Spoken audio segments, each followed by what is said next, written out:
Hello students, welcome to our YouTube channel. आज हम देखेंगे प्रेपोजिशंस क्या है। प्रेपोजिशंस एक ऐसी चीज़ है जो हमेशा नाउन और प्रोनाउन के बीच के संबंध को बताती है।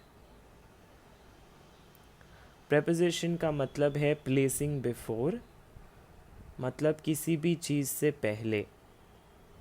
कुछ एग्जाम्पल्स दिए हैं, उसको देखते हैं। पहला एग्जाम्पल है the pen is lying on the table.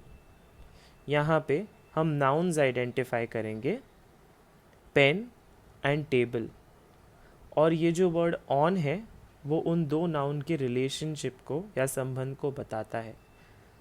तो पेन टेबल के ऊपर है, इसीलिए on the table. The man is standing under the banyan tree. The word under shows the relation between the man and the banyan tree. दोनों nouns है। ही came at midnight, तो ही और midnight के बीच में एट जो वर्ड है वो preposition है। She cuts vegetables with a knife. With she और नाइफ के बीच का प्रेपोजिशन है। चलिए देखते हैं और कौन सी जगह है जहाँ पे हम प्रेपोजिशंस यूज़ करते हैं। चलिए देखते हैं कहाँ कहाँ प्रेपोजिशंस यूज़ होते हैं। एट और इन। एट एग्जैक्ट टाइम बताने के लिए यूज़ होता है, जैसे the train arrived at midnight. The guest took lunch at 3 o'clock। Exact time जब बताना होता है तब हम एट यूज़ करते हैं। इन कब यूज़ होता है फ्रेंड्स? इन तब यूज़ होता है जब हम किसी टोटल लेंथ ऑफ टाइम को कंप्लीट होने के लिए बताते हैं। For example, I reach there in few minutes. कुछ ही क्षणों में मैं वहाँ पे पहुँचा। जब हमें पता नहीं होता कितना टाइम लगने वाला है, पर हमें टोटल टाइम बताना होता है, तो हम इन यूज़ करते हैं। इन तभी भी यूज़ होता है जब हम बड़े शहरे, स्टेट या कंट्रीज़ के बारे में बात करते हैं, जैसे कि mister Sinha lives at Boring Road it Patna. चलिए स्टूडेंट्स देखते हैं फॉर और सिंस कब यूज़ होता है। फॉर तब यूज़ होता है जब हमें किसी वक्त के बारे में बताना होता है, राइट। और सिंस तब यूज़ होता है जहाँ पे जब से क्रिया चालू हुई और वो चलती रही, ये बताने के लिए हम सिंस यूज़ करते हैं। For example, he has been learning this lesson for 2 hours। 2 घंटे से वो ये लेसन सीख रहे हैं। It has been raining since morning. Morning से बारिश चालू हुई और वो अभी तक हो रही है। चलिए देखते हैं और कौन सी जगह है जहाँ पे हम प्रेपोजिशंस यूज़ करते हैं। तो स्टूडेंट्स, फ्रॉम और सिंस के बारे में जानते हैं। फ्रॉम तब यूज़ होता है जब हम कोई स्टार्टिंग पॉइंट ऑफ एक्शन, जब क्रिया चालू हुई उसके बारे में बताना होता है, और हम हमेशा फ्रॉम को टू, टिल या अनटिल के साथ यूज़ करते हैं। और सिंस तब यूज़ होता है जब हमें कोई टाइम के डेनोटेशन का बात बतानी होती है। For example, we lived in Mumbai from 1995 to 2010। हम मुंबई में 1995 से 2010 तक रहे। He waited from 9 till 12:30। We have been friends since 2010। 2010 से हम दोस्त रहे हैं। He has been studying since 5 o'clock in the morning. वो 5 बजे से पढ़ाई कर रहे हैं। चलिए स्टूडेंट्स देखते हैं ऑन कब यूज़ होता है। ऑन तब यूज़ होता है जब हमें डे और डेट के बारे में बताना हो, जैसे कि the Gandhi Jayanti falls on 2 October। My uncle will arrive here on Sunday. चलिए स्टूडेंट्स देखते हैं बिटवीन और अमोंग प्रेपोजिशंस में कैसे यूज़ होता है। Between is used with 2 persons और थिंग्स। दो लोगों के बारे में बताने के लिए या दो चीज़ों के बारे में बताने के लिए हम बिटवीन यूज़ करते हैं। Among is used with more than 2 persons और थिंग। दो लोग या उनसे ज़्यादा चीज़ें अगर हमें बात करनी हो तो हम अमोंग यूज़ करते हैं। चलिए देखते हैं बिटवीन का example. The purse is lying between 2 pillars। ये जो पर्स है वो 2 पिलर के बीच में रखी गई है। तब हम बिटवीन यूज़ करते हैं। स्वीट्स वर डिस्ट्रीब्यूटेड अमोंग चिल्ड्रन, करेक्ट। जब हम चिल्ड्रन की बात कर रहे हैं हम प्लूरल फॉर्म की बात कर रहे हैं, मोर देन वन, तभी हमने अमोंग यूज़ किया है। ठीक है स्टूडेंट, चलिए देखते हैं बिसाइड और बिसाइड्स कहाँ यूज़ होता है। बिसाइड मीन्स नियर और at the side of. Beside का मतलब है आपसे करीब या आपके बाजू में। Besides mean as well as और इन एडिशन टू। जब हम एस ऐड करते हैं तब हम एज वेल एज की क्षमता को बताते हैं, और इन एडिशन टू कुछ चीज़ों को ऐड करने के लिए सेंटेंस में हम यूज़ करते हैं। जैसे कि there is a huge banyan tree beside the temple. एक बैनियन ट्री है टेम्पल के एकदम बगल में। जब हम बगल बोलते हैं उसे हम बिसाइड कहते हैं। Besides being intelligent he is gentle also. Besides यानी कि अपार्ट फ्रॉम, राइट। तो वो इंटेलिजेंट ही नहीं पर वो काफ़ी जेंटल भी है।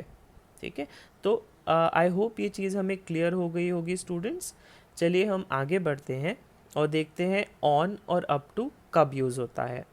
On is used with things at rest, upon is used with things in motion. On तब यूज़ होता है जब चीज़ें रुकी हुई हो, थमी हुई हो। अपॉन तब यूज़ होता है जब चीज़ें मूव हो रही हो। चलिए एग्जाम्पल देखते हैं ऑन का। Put your bag on the table, और the hungry lion fell upon the deer. तो हंग्री लायन डियर के ऊपर कूद पड़े, तब हमने अपॉन यूज़ किया। Put your bag on the table, अभी ऑफकोर्स आप टेबल को तो मूव नहीं कर सकते और बैग को आपको टेबल के ऊपर रखना है, इसलिए हम ऑन बोलते हैं। आई होप ये क्लियर हो गया होगा स्टूडेंट्स। चलिए स्टूडेंट्स, ऑन का मैं आपको और एक एग्जांपल देता हूँ। जैसे आपके सामने ये वॉच देख रहे हैं, ये वॉच बुक के ऊपर रखा है, इसलिए हम बोलेंगे on the book. This watch is on the book. Okay चलिए स्टूडेंट्स देखते हैं अबाव और ओवर कब यूज़ होता है। Above and over means higher than, यानी कि ऊपर, सबसे ऊपर। For example, many birds flew over और अबाव द टावर। टावर के ऊपर चिड़िया चहक रही है, उड़ रही है। ठीक है, मतलब हायर देन का मतलब है उसके ऊपर। Okay alright. दो का मतलब है भले ही, येट का मतलब है फिर भी। ओके चलिए देखते हैं दो और येट प्रेपोजिशंस कैसे यूज़ होते हैं। दो he is poor yet he is happy. भले ही वो गरीब हैं फिर भी वो अमीर हैं, फिर भी वो खुश हैं। सॉरी, दो मिस्टर कलरा is a good man yet he is not respected. भले ही मिस्टर कलरा अच्छे इंसान हैं फिर भी उन्हें रिस्पेक्ट नहीं मिलती है। ओके चलिए देखते हैं सो और दैट एक साथ एक सेंटेंस में कैसे यूज़ होते हैं। He is so hungry that he needs food immediately.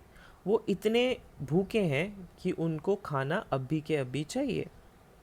I am so happy that I can give anything to anyone. मैं इतना खुश हूँ कि मैं किसी को भी कोई चीज़ दे सकता हूँ। ओके स्टूडेंट्स, आई होप ये क्लियर हो गया होगा। चलिए देखते हैं बिलो और अंडर कब यूज़ होता है। बिलो तब यूज़ होता है when we are referring to something lower than, किसी भी चीज़ के नीचे। Okay for example, standing on top of the hill we saw a valley below us. एक हिल के ऊपर खड़े रहते वक्त हमने नीचे एक वैली देखी। I saw a little boy standing alone under a tree. मैंने एक छोटा बच्चा एक पेड़ के नीचे देखा। जब हम किसी भी चीज़ के बारे में बात कर रहे हो जो नीचे है आपसे, आप उसको अंडर बोलेंगे या फिर बिलो बोलेंगे। ओके चलिए स्टूडेंट्स देखते हैं इन और इनटू कैसे यूज़ होता है। In denotes position of rest and into denotes motion inward. मतलब एक एग्जाम्पल से सीखते हैं। Grandfather is taking rest in his bedroom. Grandfather आराम कर रहे हैं उनके रूम के अंदर, तब हम इन यूज़ करते हैं। The naughty boy through a 10 rupee coin into the well. उन्होंने एक नादान बच्चे ने 10 रुपए का कॉइन वेल में फेंका। ओके तब हम इनटू यूज़ करेंगे क्योंकि उन्होंने जब वो कॉइन वेल में फेंका तब उन्होंने मोशन लगाया, थोड़ी मेहनत करी। ठीक है ओके तो स्टूडेंट्स देखते हैं बाय और विथ कैसे यूज़ होता है। By is placed before an agent और doer and with relates to the instrument with which the action is done. जैसे कि the man was shot at by some unknown person. कोई भी क्रिया जो आप अपने एंड से नहीं कर रहे, आपने कहीं किसी और को करते हुए देखा है, तब हम बाय यूज़ करते हैं। The man was shot at by some unknown person, आपने देखा कि कोई इंसान को किसी ने गोली मारी, ओके, तब हमने यूज़ किया है बाय। द सेकेंड एग्जाम्पल है Raman lives with his uncle, Raman अपने अंकल के साथ रहते हैं। ऑफ और ऑफ कैसे डिनोट होता है, of relates to somebody, of shows separation. अभी यह डिफरेंस सिर्फ एक एडिशनल एफ का है। चलिए पहला वाला देखते हैं, ऑफ रिलेट्स टू समबडी। किसी के बारे में अगर आपको बताना होगा, आप हमेशा ऑफ यूज़ करोगे। जैसे he comes of a good family, जब हम किसी के बारे में बताते हैं तब हम ऑफ यूज़ करते हैं।